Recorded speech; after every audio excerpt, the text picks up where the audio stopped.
Epilogue 1.2 YiMei's chapter A Person's Flower Bloomed.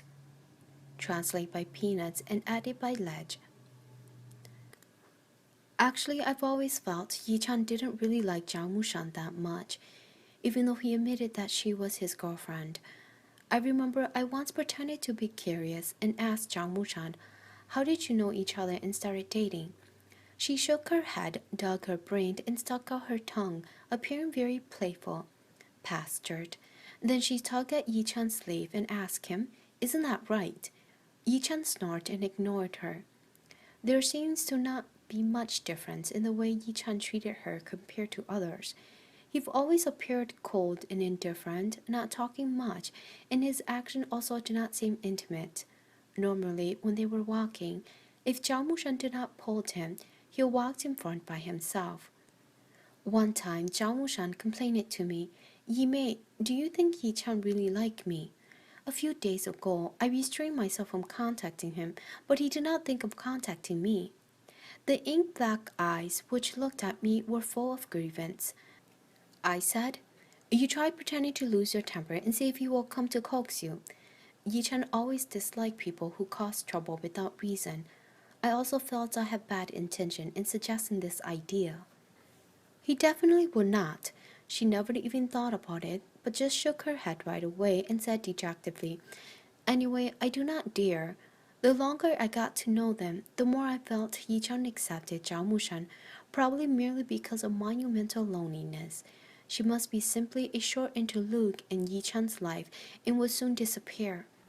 Because they were too unsuitable. One is too cool-headed and reserved, but the other is too passionate and impulsive. One too mature, whereas the other is too naive. I only needed to be patient to wait for Yichen to realize they were so unsuitable for each other. However, that scene in the quiet garden shattered all my confidence. As it turns out, at a place where I couldn't see, they were like this. Such intimacy. Such. That scene in the quiet garden kept appearing in my mind. I turned over on the bed and buried my head into the pillow. After several days, wherever I thought of that scene, I still felt a bolt of pains in my heart. The lights in the dormitory had turned off, but a few talkative roommates were still awake talking about the guys in the faculty. I've never been interested in their discussion. This time I could not help but took the initiative to ask, "If the guy does not really like the girl, will he kiss her?" Immediately there was an answer. "As long as you don't dislike, a kiss is nothing. Even you can go to bed."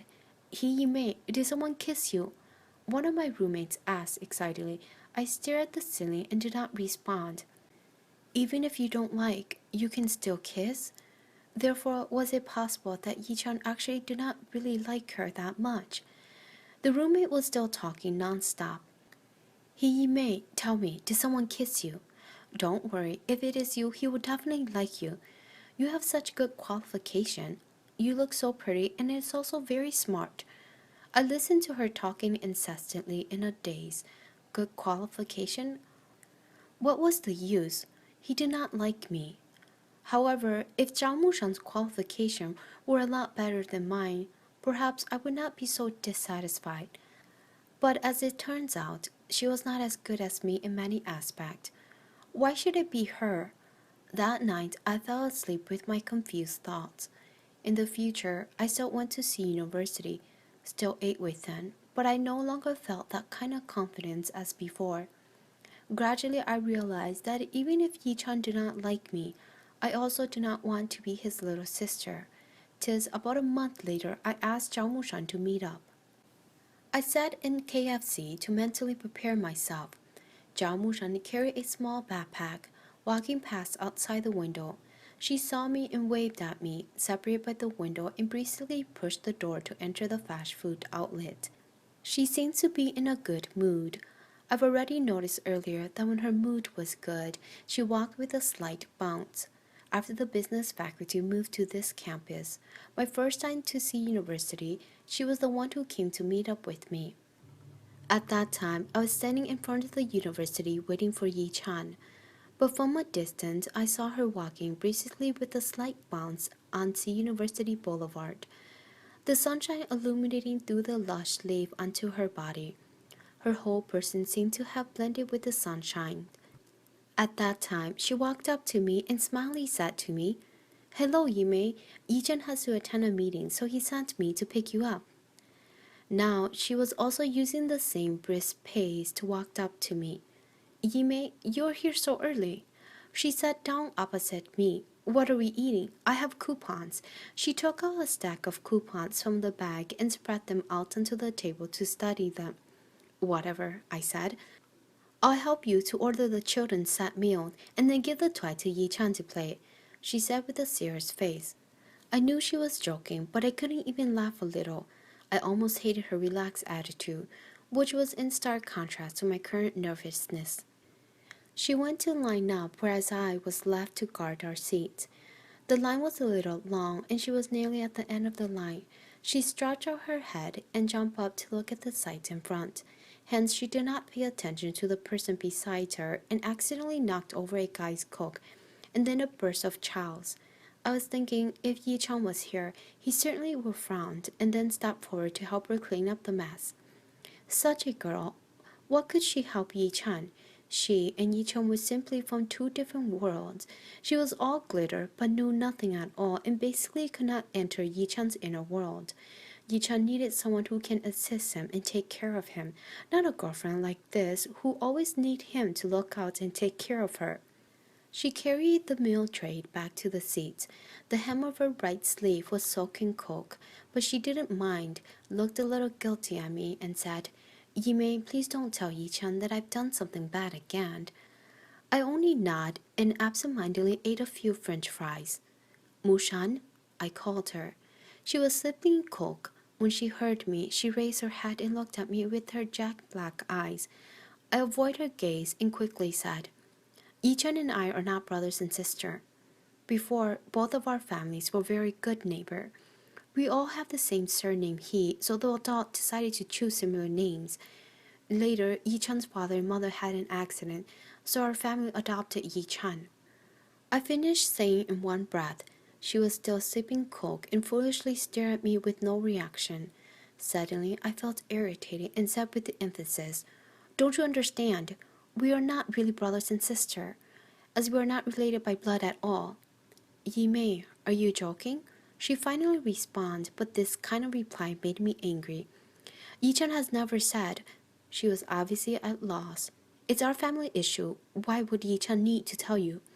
Have Yichen tell you anything important before?" Seeing her sudden pale face, I knew I've spoken about her weak point. Sometimes when I observed their interaction with each other, they didn't seem like a couple, but a bit like an adult taking care of a child. 'Tis when an adult say anything important to a child. Later, in the business world, someone assessed me as such. "YiMei, you are the typical case of one can't judge a book by its cover.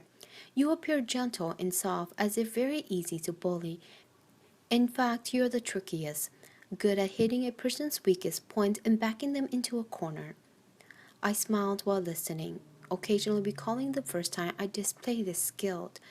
It was on an afternoon like this and my good friend, a girl who actually had no confidence in her own love affair. Actually, at that time, who had confidence in their love affair? Yichen and Zhao Mosheng's classmates and friends, including me, also felt that they were rather unsuitable and will break up eventually. At that time, Yichen was probably the only one who felt that they will always be together. He made a mistake in being too confident. I looked at the obvious, confused Zhao Mosheng and dropped a second bomb. "Today, I want to tell you. I have loved Yichen. I do not want to secretly love him. I want to compete openly with you." Taking advantage of the aftershock in the end, I said softly, "Zhao Mosheng, you think you can complete and win over the 2 decades of deep affection between Yichen and me?" After saying this, I got up and laughed. For a split second, when I pushed open the door to my surprise, all I could think of was that the food she had brought was not eaten and whether she still had the mood to eat. For the next few days, I stayed in my own university and did not go to see university. Thinking carefully about it, I was actually very weak, perhaps even despicable.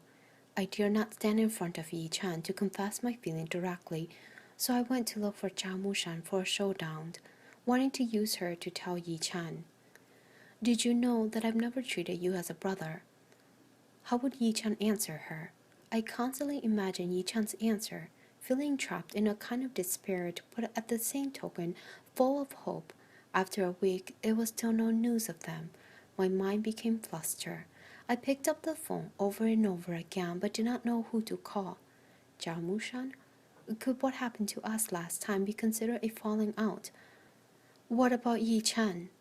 The long period of time made me feel that I've already been abandoned and forgotten by them. 2 days later, I finally could not bear it and went to see university to find out what merely a few days had gone by. But the matter was already turned upside down.